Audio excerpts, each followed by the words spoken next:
I would love to go to South Korea. Like I've been wanting to go to South Korea You're because really I have. excited. And you've been there many times for cosmetic procedures, right? I mean, this face needs a lot of work.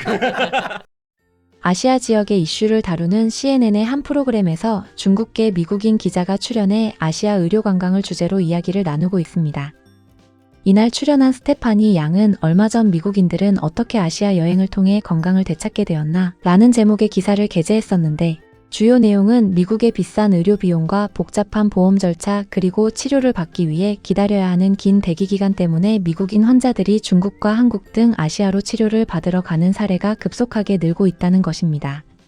특히 저렴한 비용과 간편한 절차를 앞세운 중국이 새로운 의료 관광지로 각광받고 있으며 이미 의료 수준과 신뢰도를 갖춘 성공 모델인 한국을 위협하며 가장 빠르게 성장하는 신흥 경쟁 시장으로 성장하고 있다고 이야기합니다. 하지만 다른 사람들은 이 말이 영 못 믿어 모양입니다.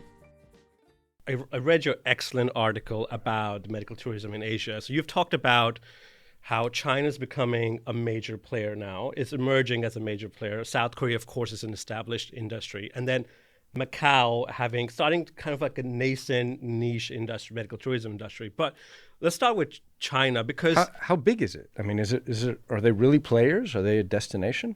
Yeah, in the past couple of years, it's grown a lot. So, according to Chinese state media, they saw a record number of foreign patients last year. It was 1.28 million. So the growth is there. And then anecdotally, I've been hearing more and more about people who are willing to go to China to get everything from, you can do any kind of surgery, really. It's available in China. I guess for a lot of people, it's probably not the first place that comes to your mind when you think about medical treatment. And I mean, just 5 or 6 years ago when the Chinese introduced the COVID vaccine, I mean, not a lot of people... That's right. There was a lot of suspicion about it. I'm old enough to remember that baby formula, there were scandals about kind of tainted baby formula being produced in China. That's just an example of the distrust and some of the suspicion that was there. So it's a pretty dramatic decision for a guy in Atlanta to go, it's better for me to go all the way to China than to do this at home in the U.S. These medical tourism agencies and consultancies were telling me, it didn't make a lot of sense to me because I think for a long time, China has had this reputation of low cost, low quality goods.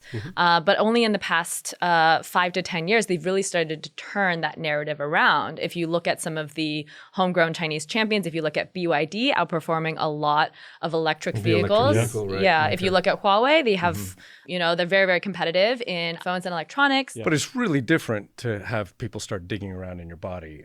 Yes. Well, but it seems like they've made a lot of advances in healthcare, China, in the last decade, Yeah. especially in cancer treatment. Yes. But I think the gold standard is South Korea, right? I have friends who make girls' trips out of going to Seoul for some of these treatments. Really? They What are they getting? they'll pick a weekend. So I think that also speaks to the accessibility and acceptability of going to Korea. If you just tell your friends, "Oh, I'm going to Korea. I'm going to get some stuff done," they're like, "Cool, tell me where you go." Nobody questions the health standards there.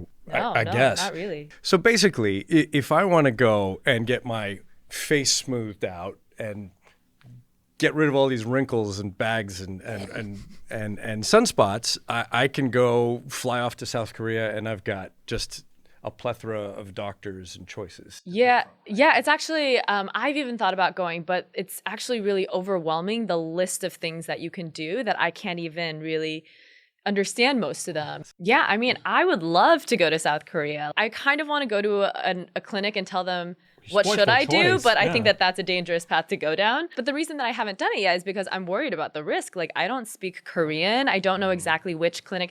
They all look the same to me. And so I'm trying to figure out, I'm waiting for friends to give me recommendations. I'm waiting for a friend who speaks Korean to take me with them, 작년 한 해 우리나라를 찾은 외국인 환자는 200만 명이 넘으며 3년 연속 최대 기록을 갱신하고 있습니다. 이들이 우리나라에서 지출하는 비용은 80억 달러에 달하며 이로 인한 국내 경제 유발 효과는 150억 달러 수준이라고 합니다. 이 중 미국은 중국, 일본, 대만에 이어 네 번째로 많은 사람들이 의료 관광으로 우리나라를 찾는 나라입니다. 작년 한 해 17만 명 이상이 한국을 방문했는데 이는 전년 대비 70% 늘어난 수치입니다. 특히 미국에서 막강한 영향력을 가진 패션 사업가이자 인플루언서 카다시안 자매가 작년 8월 한국을 깜짝 방문해 레이저 및 스킨 부스터 등 미용 시술을 받은 사실이 알려져 우리나라 미용 시술의 위상을 다시 한번 증명했던 일도 있었습니다. Skincare tourism has exploded in the past few years, especially in South Korea, where it actually has a nickname, K-beauty. Hundreds of thousands of tourists are traveling to the country to get skin treatments and buy products.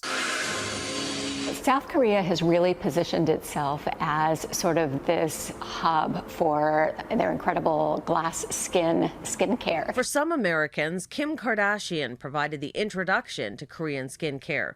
The reality star and social media influencer posted about her trip to the Hoan Clinic in Seoul last year. After that, we are very busy now.